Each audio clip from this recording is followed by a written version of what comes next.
Today is January 16th, 2009. This is Dane. I am going to communicate with you and share with you some of the communications I've had with Christ today about different vibratory realms that exist above Malkuth, or the planes of the Astral between Tipperith and Malkuth, about the oversouls and how they incarnate on different planes. I'm also going to discuss some of the characteristics that he shared with me of the planes, especially the plane that is directly above Malkuth, and share with you the names as well. The names, of course, are vibrations. I was told that all of the planes listed on the chart that I've created, the only two that they actually have vocal communications with is the lowest, where we are in Malkuth, and the one directly above it. The rest of the planes communicate solely telepathically with thought, and so each of these names are not actually sounds as we think of them, but vibrations of thought. I'm going to try to pronounce them with his help.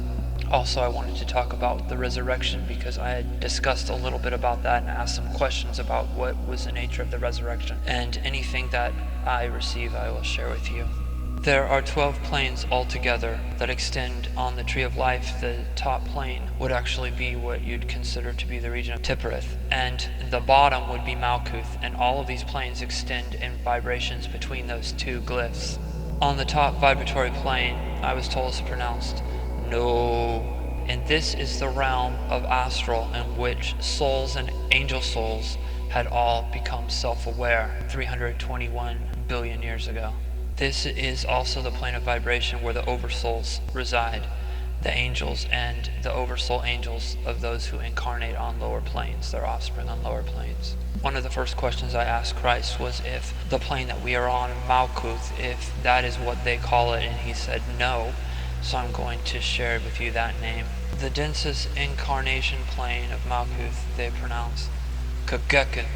I was told that as the 22 oversouls of the Kabbalistic group incarnate their offspring onto the planes, only 20% on average of those incarnations are offspring that are incarnated in the realm where we are, Kageken, or Malkuth. All of the other incarnations of the offspring of the 22 are in higher vibratory realms. The lowest plane of the astral, that is less denser in vibration than Malkuth, is pronounced Nokennen. Now, it must be kept in mind that I was told that these planes do not extend outward in any direction. These are vibrations of the same light and energy, just at denser levels of vibratory vibration.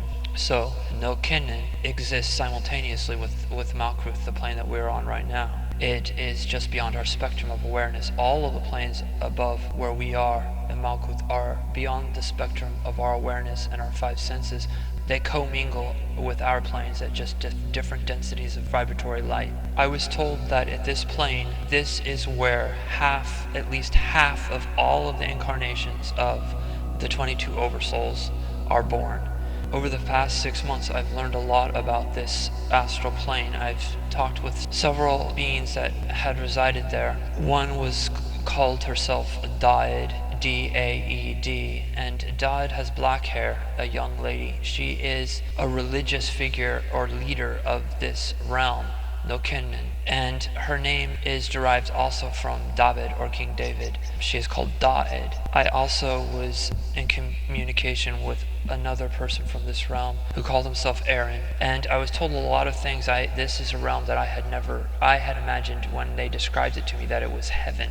I had no idea about the different planes that existed above, nor the oversouls at this point. When I began communicating with them, Daed had found me, she said, from a being his name is now Mepsks, and Mepsks was someone who was an incarnation of one of the higher vibratory planes. And Daed had found me and had been watching over me for the past 8 years, actually. I was told about her from a psychic about 6 years ago, and she described her as a guide. I later learned that her name was Daed, and that she was the religious leader of this realm. And this realm has immensely more incarnated people on this realm than there are in Malkuth. And when they described their life, to me, I couldn't believe that it was not considered a heaven by them. They are born there, and I was told that their average lifespan is 150 years. When they started describing their environment, and how they moved about, they did not consider themselves to be in a, quote, heaven.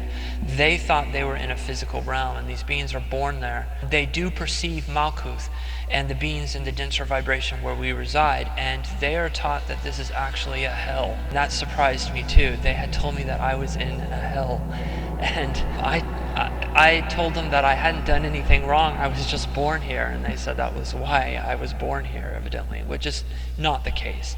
But that was what they had believed about the beings that existed in this dense realm where we are of Malkuth. Just some things about their realm that was interesting. I found out that they fly, and to me that was amazing, because I've always had dreams of flying ever since I was a little boy, and longed for those kind of things, and had fantasies of building airplanes and hot air balloons and stuff as I was a kid. And flight has always been very important to me, and in my dreams I fly, and when they told me that they fly, I was quite intrigued. I was told that they can go as fast as 120 miles an hour. And I know these might sound like childish little thoughts, but these are things I asked and was told, so I wanted to share them. They also communicate with thought and vocally. This and Malkuth, our plane, are the only planes where incarnated offspring of the 22 communicate vocally. But they are also able to communicate with thought. They also, at this plane, are able to focus their thoughts and organize astral light into objects. And I said, can you manifest an apple? And I was told that yes, they can. And it takes they said about 2 minutes to organize and condense the light around them into objects that reflect their thoughts. This is the lowest of the astral planes. But what I again thought was interesting was they have religion, they believed in the Kabbalah, and they knew about Christ, they knew about all of this, but they did not consider themselves to be in a heaven. And I couldn't understand this, because comparatively speaking, this realm was just, in my opinion, it would have been considered a heaven.